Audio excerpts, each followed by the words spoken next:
লজিকা বেদান্ত প্রাণা সেবার সাধনা। আমরা এখন শুনবো সেবার সাধনা। বামমাহারা ছেলেটা শেষ পর্যন্ত সাধুদের আশ্রমেই থেকে গেল। বড় ভক্ত ছিলেন পিতামাতা। তীর্থ করতে করতে পৌঁছেছিলেন এই আশ্রমের অতিথি হয়ে। 2-4 দিন সাধুর সঙ্গে ভগবত প্রসঙ্গে আনন্দে কাটিয়ে হঠাৎ কোনো অজানা রোগে দুজনেই শয্যা নিলেন। চিকিৎসা কিছু শুরু করার আগেই চলে গেলেন পৃথিবী ছেড়ে। যাবার আগে ফেলা করে তাকিয়ে থাকা অসহায় ছেলেটাকে তুলে দিলেন সাধুদের হাতে।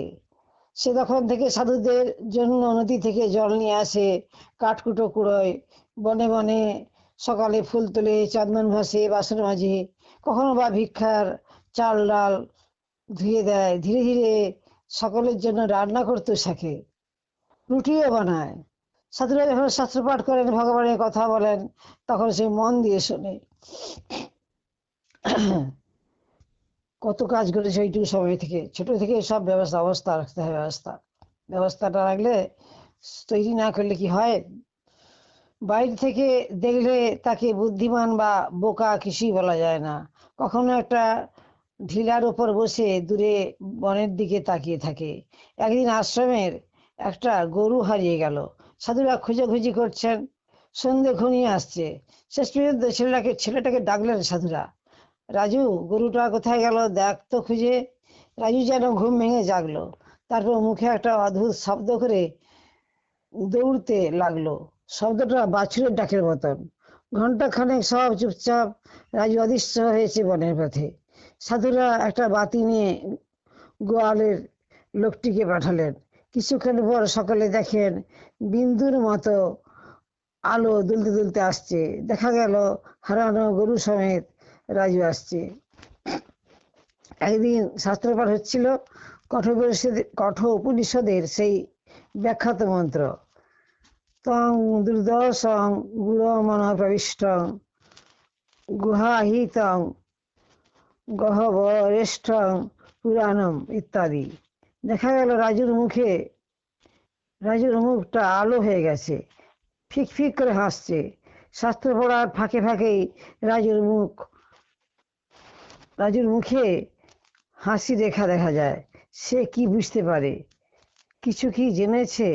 সে ইতিমধ্যেই একদিন অন্যাশ্রম থেকে একটি সাধু এসেছেন। সেই মহাত্মার সঙ্গে জমিয়ে সৎসঙ্গ করছেন। সাধুরা রাজু ও সকলের পিছনে বসে আছে। হঠাৎ তার দিকে তাকিয়ে সাধুটি অবাক বিস্ময়ে উঠে দাঁড়ালেন। আরে, এখানে বসে আছে? আমাদের আশ্রমে শাস্ত্রপাঠের সময় দেখতে পাই মাঝে মাঝেও কি পড়াশোনা শিখেছে, কিন্তু উত্তর পান না, অল্প স্বল্প। তবে অসাধারণ মেধাবী, স্মৃতিমান ও ধৃতিমান। ওর চিন্তার খেই পাওয়া মুশকিল। হঠাৎ রাজুকে পাওয়া যেত না। একদিন দূরগ্রামের একদল ছেলে তার খোঁজে এলো। তাদের মুখে শোনা গেল রাজুর নূতন কীর্তি। এক অজান্ত মৃত্যুমুখী কঠিন রোগগ্রস্ত মানুষের সেবা সে করে গোপনে। তারা দেহত্যাগ হয়েছে, তাই রাজুকে ডাকতে এসেছে। তারপর স্নান সেরে চুপচাপ চলে এলো আশ্রমে। সাধু এসেছে ছেলেরা। রাজু গেল, দেহটি যত্নে দাহ করলো শ্মশানে নিয়ে গিয়ে। তারপর স্নান সেরে চুপচাপ চলে এলো আশ্রমে।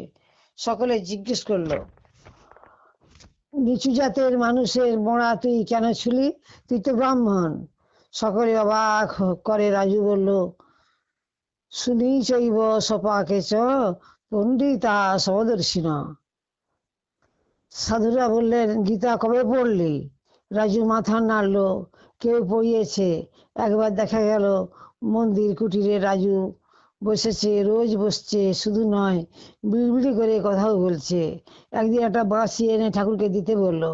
জিজ্ঞেস করলে বললো, বাঁশি বাজারে, তাই জোগাড় করলাম। বাঁশি বাজাতে জানিস তুই? জানি, কিন্তু এবার ঠাকুরের বাঁশি শুনবো। সাধুরা হাসলেন। ওঙ্কারার্থ মুদিরয়ন বংশী নিনাদ শিশোহ। বাঁশিতে কি ওঙ্কার ধ্বনি উঠবে? ফিক করে হাসলো রাজু। হ্যাঁ, তার নিজের বাঁশির মধুর ধ্বনি।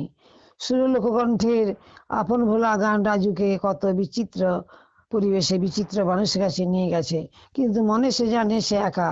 কে যেন অন্তর থেকে তাকে চেতাবাণী শোনায়, দিন চলে যায়, অন্তরে ডুবে তাকে খুঁজতে হবে। তুমি তো রাত জাগা পাখি গো, যা নিশা সর্বতানাং তস্যাং জাগতি সংযমী। তুমি সাধু ছিলে, সাধুই আছো, আবার সাধু হয়েই মানুষের কল্যাণ করবে। তোমার পথ অনন্ত, তোমার পথের চন্দ্রতব রবি শশী নক্ষত্রের দল। তোমার শয়ন যত্রতত্র পৃথিবীর মাটি, তোমার খাদ্য ভিক্ষাগ্ন অথবা গাছের ফল, তোমার বসন শ্মশানের চির বস্ত্র অথবা গাছের ছাল। তুমি আনন্দ লোকে শাশ্বত যাত্রী। অমলিন হাসির শুভ্র আলো ফুটে উঠে রাজুর চোখ মুখে। এরপর কেটে গেছে অনেক বছর। এক লোকালয়ের কাছে এক সাধু এসেছেন, গ্রামে গ্রামে রটে গেছে ঈশ্বর জড়িত পুরুষিনী।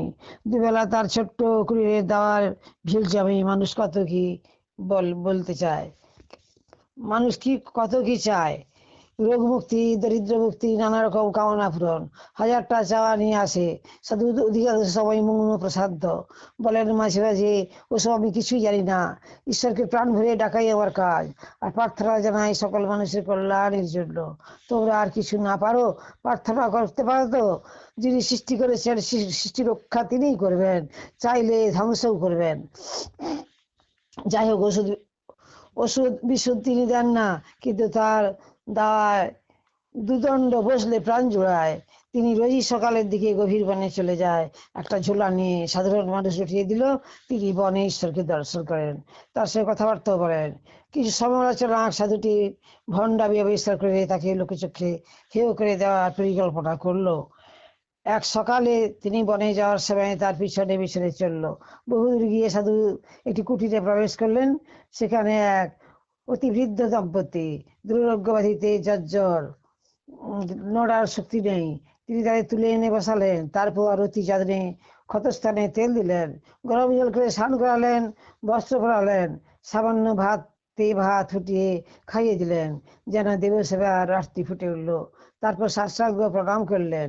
এই অভূত সেবার দৃশ্যে সমালোচকদের চোখ সজল হয়। মনে হলো ভাবাক্রান্ত সাধু সবই জানেন। তার মধ্যে থেকে ফিক ফিক করে হেসে উঠল রাজু, রামের ছেলেটা। বললেন, হ্যাঁ বাবারা, এটাই আমার ঈশ্বর, এদের যে দেখবার কেউ নেই। আপনারা কষ্ট করে এবার ফিরে যান, আমার জন্য অপেক্ষা করছে আরো অসুস্থ নারায়ণ। আমরা কত শুদ্ধ কথা শুনলাম, এগুলো আমাদের বারে বারে শুনতে হবে, কাজে লাগাতে হবে। জননী সারদা দেবী রামকৃষ্ণ জগদ্গুরু পাদপদ্মে সিদ্ধাং প্রণমামি।